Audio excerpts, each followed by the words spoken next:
Military expert Nick Freitas is going to chime in on what's going on in Gaza. I actually love hearing from this guy. He's very educational, very thorough. I'm Tall, the Traveling Clat, your favorite Zionist prince. Let's check it out. You've served, you've probably seen some urban combat, I'm guessing. People like us who've never been in that situation, I hear, you know, I have my own views on it and having sort of read and listened and whatever, but ultimately I've never been there. People talk about what's happening in Gaza and they say, you know, it's genocide, it's this, it's that. And then other people say, well, look at the civilian to combatant death ratio. Actually, this is the most humane operation in history. Like, what do you make of all of that? By the way, guys, if you want to help us get to 500,000 subscribers, please subscribe right now. We're almost at 410,000. We're inching near there. Please subscribe and help us out if you like what I do. I think the people that are calling it genocide are either being intentionally dishonest or don't know what the word genocide means. I think that's very intentional on their behalf. When it comes to civilian casualties, there's a lot of people that like to do what I call Excel spreadsheet fighting. And what they do is they look at the Excel spreadsheet with Israeli military capability and Hamas military capability and say, why do they need to do all of this? Like, look how much more powerful they are. The reason why asymmetric warfare exists is when you have a weaker force that is attempting to utilize the strengths of the stronger force against them. So they're putting themselves in the best advantage possible. So I did a video on this. We have a program called the Y Minutes. And we talked about what is Hamas' strategy. And one of the questions that I asked when I looked at this from a strategic standpoint is, okay, so Hamas knew when they went into Israel that they weren't going to overthrow Israel. When they took hostages, they knew that the IDF was coming for them. And yet they did both, right? So they knew they couldn't defeat the IDF militarily. And they knew getting hostages would force the IDF to come after them in a big way. So why'd they do that? And how did they know that Western academia and media would almost instantly be on their side? And the reason why is because a lot of these organizations have invested very, very heavily within America academia. I don't know the numbers for European academia, but I'm assuming it's probably significant. At the same token, they understood that the way that you manipulate Western media and Western sensibility is civilian casualties. Because even though we can look at our own histories, whether it's the firebombing of Dresden or dropping, you know, atomic weapons on Nagasaki and Hiroshima, we've certainly been able to get over our problem with civilian casualties, but we also pride ourselves in attempting to avoid them to the extent possible and reasonable. Urban warfare makes it incredibly difficult to do that because the fight now is not my smart weapon against your AK-47. The weapon is now my guys, and the strategic advantage is they have aerial oversight and they have body armor, right? And night vision, maybe, right? But they can buy night vision for, you know, $5,000 on the black market. So it's not like Hamas can't have access to that. And so now, if you're in a position where you benefit strategically from civilian casualties, you have the perfect environment to maximize that in a way that no other military can mitigate other than giving up. Because if I have to, I've been in that environment where you are kicking in multiple doors to try to get to your bad guy, and every other room there's women and children. And we go through an incredible level of training in order to make sure that you hit the right target. But that's a complex environment, especially when that one time women, kids moving on, and then the 12-year-old picks up an AK-47 and starts shooting. Is that a civilian casualty or is that a military age male? Well, in that moment, that's a military age male. You're shooting at me. That's not how it's going to be reported by Hamas to CNN, who will dutifully report X number of children killed on the objective.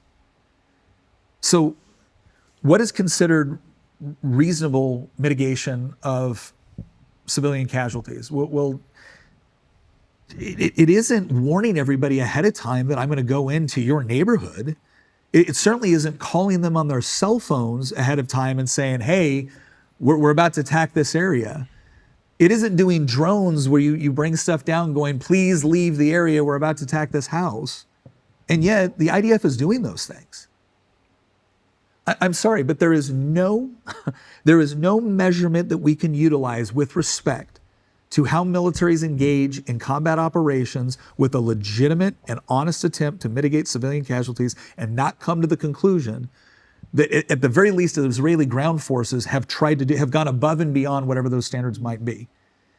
And so at this point, what an honest media would be asking is, why do you insist on keeping women and children in combat zones? Hamas is not confused about where Israel is going to go. Why won't they move them out of the areas? Why do they keep them in those areas? Why do they insist that they stay? And another video we did a while back was we asked the question on why don't more Arab countries accept Palestinian refugees? The answer is they used to. And then Palestinian refugees sided with Saddam Hussein when he invaded Kuwait. They tried to overthrow the Jordanian government. They did help destabilize Lebanon. They've caused problems within Egypt. And so it's not that I am trying to minimize civilian casualties when they take place, but I think it's absurd to rationally look at what is going on the ground right there and then come to the conclusion that Israel's just saying, if Israel wanted to genocide Gaza, they could. And it wouldn't have taken them this long. Mm-hmm. They didn't. Now let's ask the reverse question. If Hamas would have had the strength on October 7th to do everything it wanted to do, would Israel still be here? We know what they do. I visited the music festival. I visited some of the kibbutz. I'm not confused about what they would do with similar power. And so that's the part where I get frustrated by this because, again, I understand Americans that are saying it's Israel's war, not ours. I get that.